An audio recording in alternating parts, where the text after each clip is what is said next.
Over the past few weeks, Vice President-elect Harris and I have been announcing nominees to our cabinet.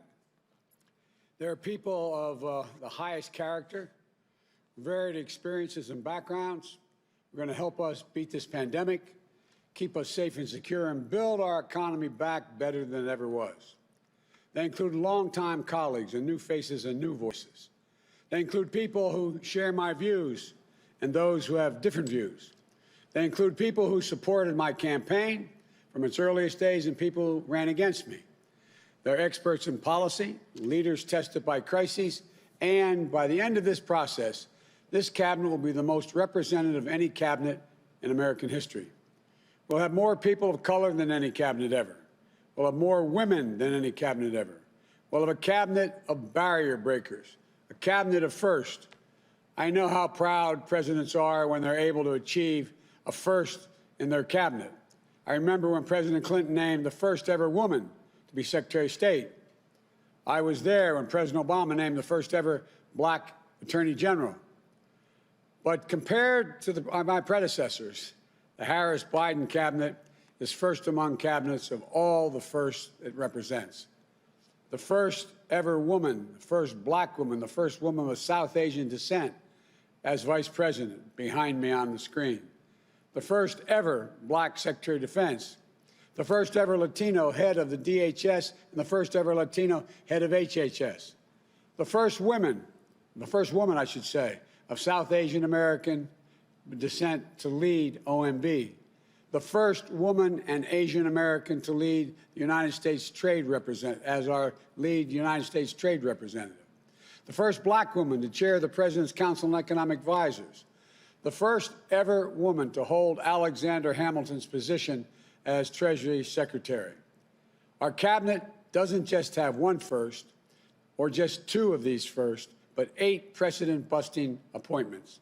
And today, a 9th, the first ever openly gay nominee to lead the cabinet department and one of the youngest cabinet members ever. The Biden-Harris cabinet will be an historic cabinet, a cabinet that looks like America, a cabinet that taps into the best of America, a cabinet that is opening doors and breaking down barriers and accessing the full range of talent. We have so much of it, the full range of talent in this nation. A cabinet that is up to the immediate crises we face, and we face several. And the long-term challenge this nation faces in the future are in this cabinet's hands. It's a cabinet that's battle-tested, qualified, experienced, creative, innovative, and forward-looking, and yes, representative. And today, I'm proud to nominate its newest member. For Secretary of Transportation, I nominate Mayor Pete Buttigieg. I got to know Pete on the campaign trail. He's one of the smartest people you'll ever meet and one of the most humble.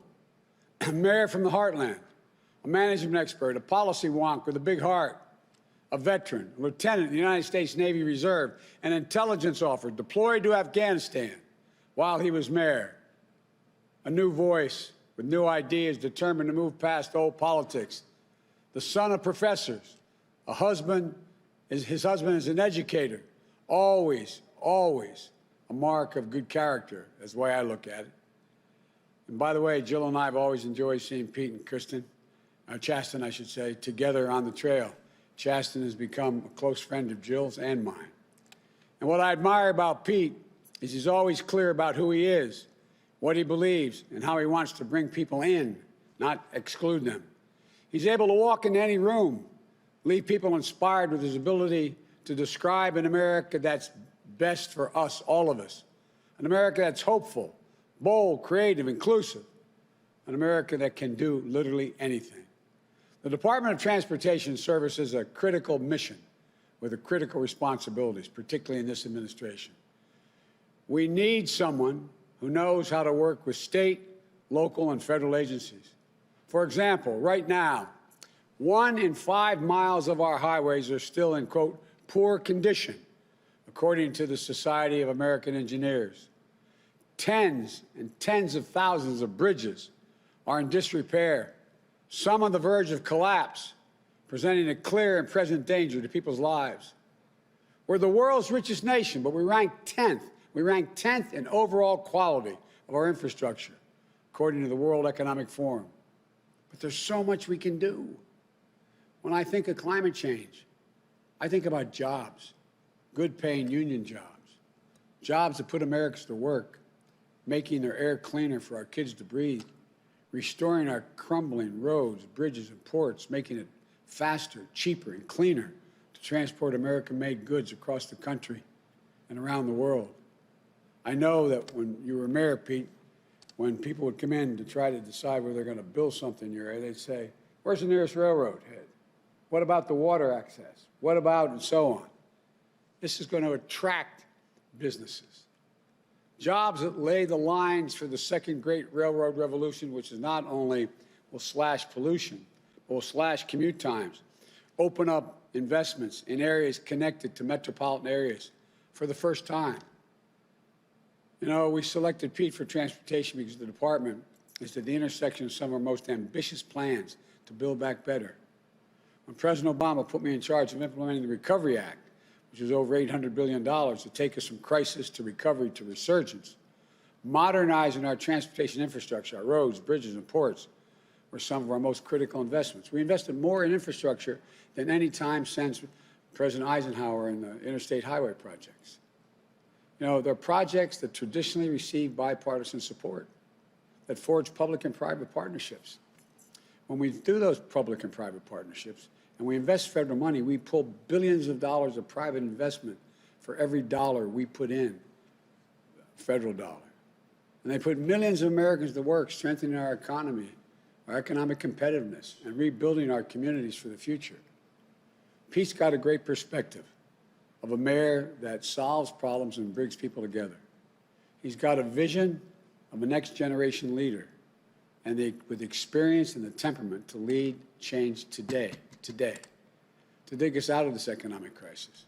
For example, helping cities and states to keep transit systems running for frontline and essential workers, and then helping them modernize their airports, their ports, their railways, to attract and retain businesses and workers, to advance racial equality, racial equity, as we build back better, include everyone, so zip code doesn't determine your access to a good job, a good school, a good education, and health care.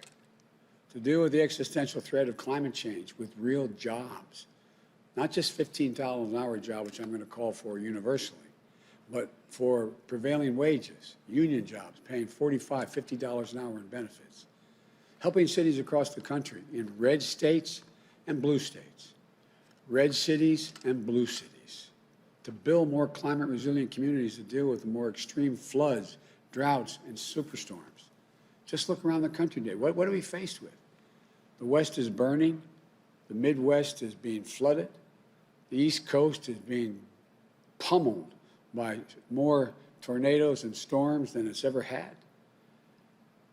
We're in a state that's 3 feet above sea level. All of us along the Atlantic Ocean find ourselves with problems in terms of flooding.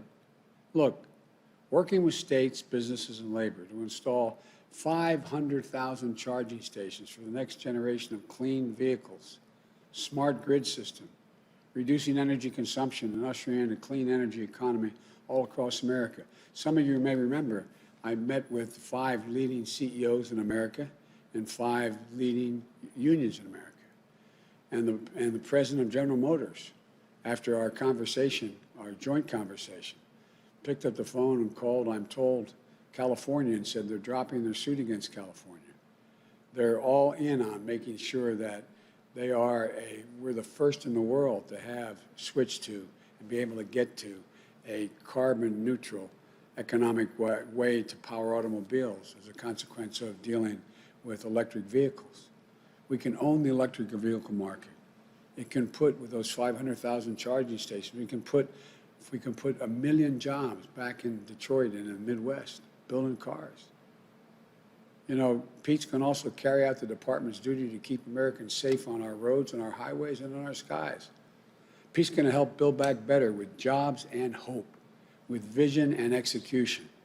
And I'm honored. I'm honored he's answering the call to serve his country once again.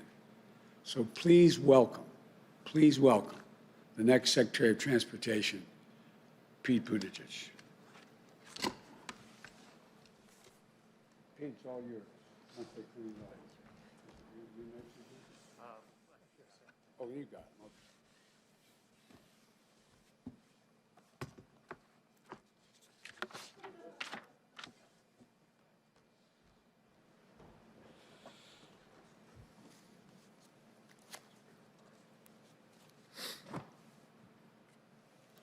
Well, Mr. President-elect, Madam Vice President-elect, thank you so much for entrusting me with this opportunity to serve the American people. I am humbled by your confidence, eager to do everything in my power to ensure that this administration succeeds. My hometown, South Bend, Indiana, was built by the power of American transportation, from trade along the river, whose bend gives our city its name, to the rail lines that connected us to the rest of the country back when we were considered the West, to the livelihoods created by the good-paying union jobs at places like the aeronautical supplier Bendix and the giant auto assembly of Studebaker. And now climate and infrastructure innovation are helping bring my community into the 21st century. I've also had a personal love of transportation ever since childhood. More than once as a college student, I would convince a friend to travel nearly 1,000 miles back to Indiana with me on Amtrak.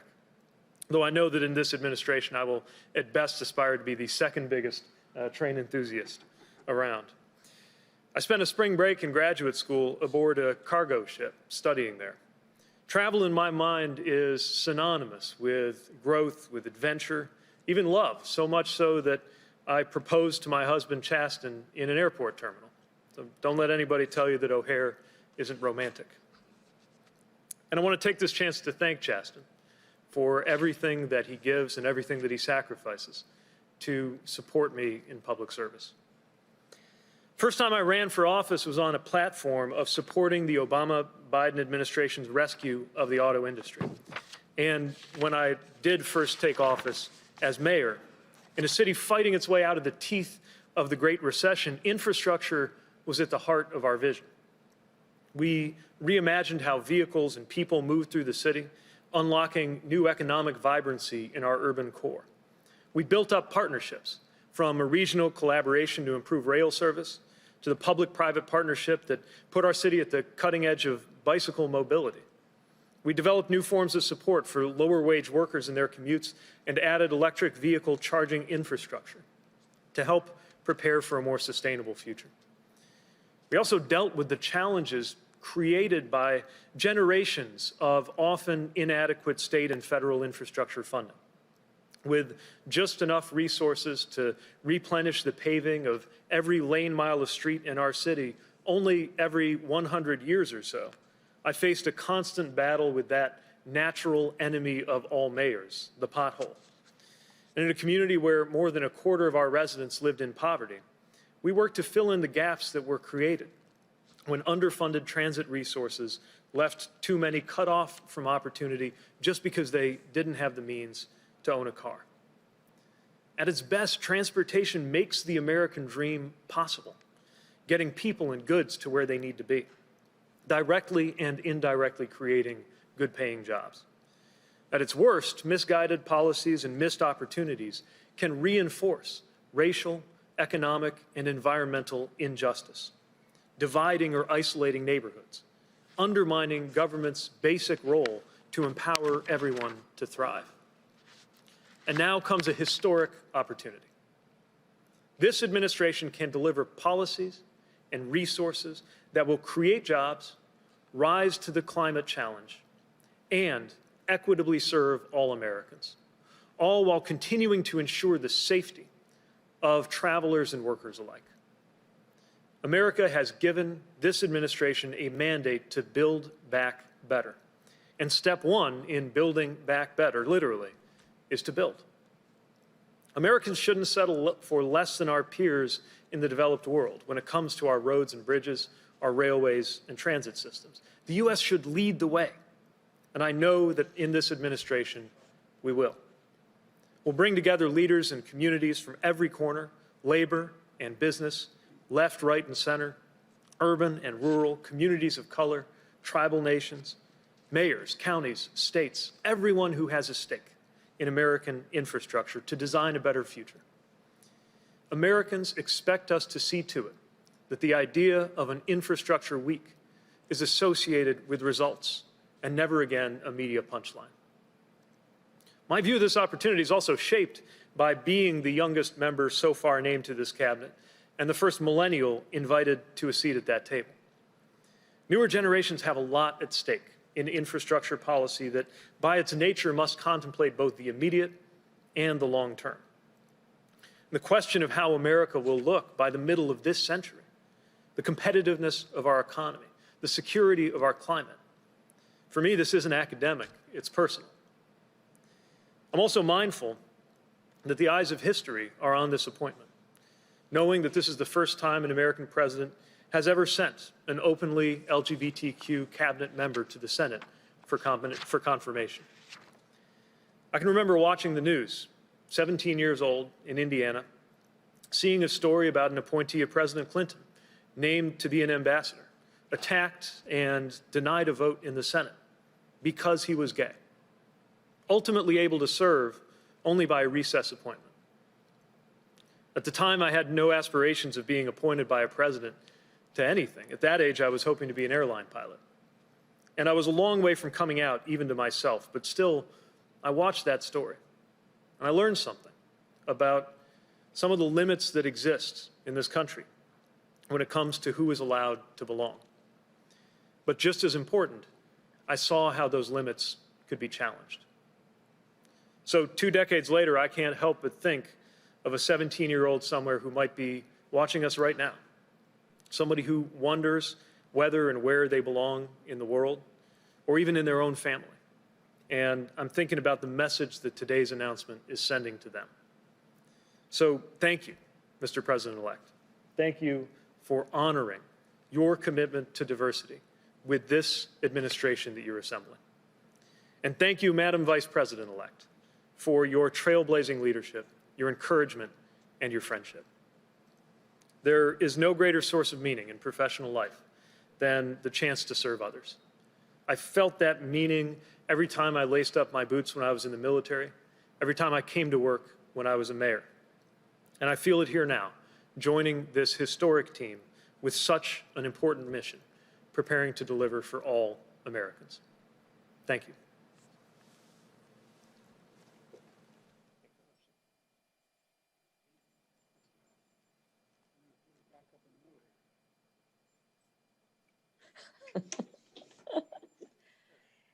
As President-elect Biden and I look ahead to the challenges we will inherit upon walking into the White House, we are focused on containing this pandemic and delivering relief to all who need it.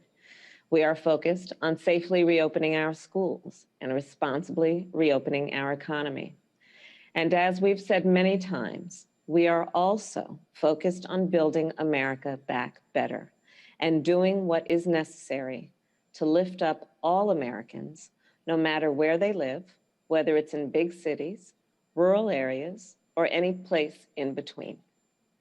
One of the most important ways we will do that is by creating good union jobs to build, operate, and maintain a safe, modern, and sustainable transportation system. A transportation system that will help us grow our economy, tackle our climate crisis, and connect all Americans to jobs and opportunity. We will transform our roads and bridges, transit systems, railways, ports, and airports while powering them with clean energy. Spark a renaissance in American passenger rail that will not only connect our country, but unlock job creation and growth across our manufacturing sector. And we will expand and upgrade our transportation system in a way that is equitable, serving communities of every size, urban and rural, across our country. The choice President-elect Biden has made to help spearhead this work is simply outstanding. I got to know Pete over the last couple of years. We traveled to the same states, attended the same events, and shared a debate stage many times. We've had long conversations, he and I, about the future of our country, about the need for bipartisanship, and about family and faith. And along the way, Pete and his wonderful husband, Chasten, have become very dear friends of Doug's and mine. Pete is an innovative problem solver.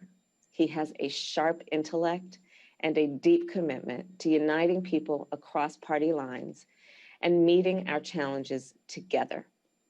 He is a trailblazing leader from the industrial Midwest who understands we need to create opportunity for people of all backgrounds.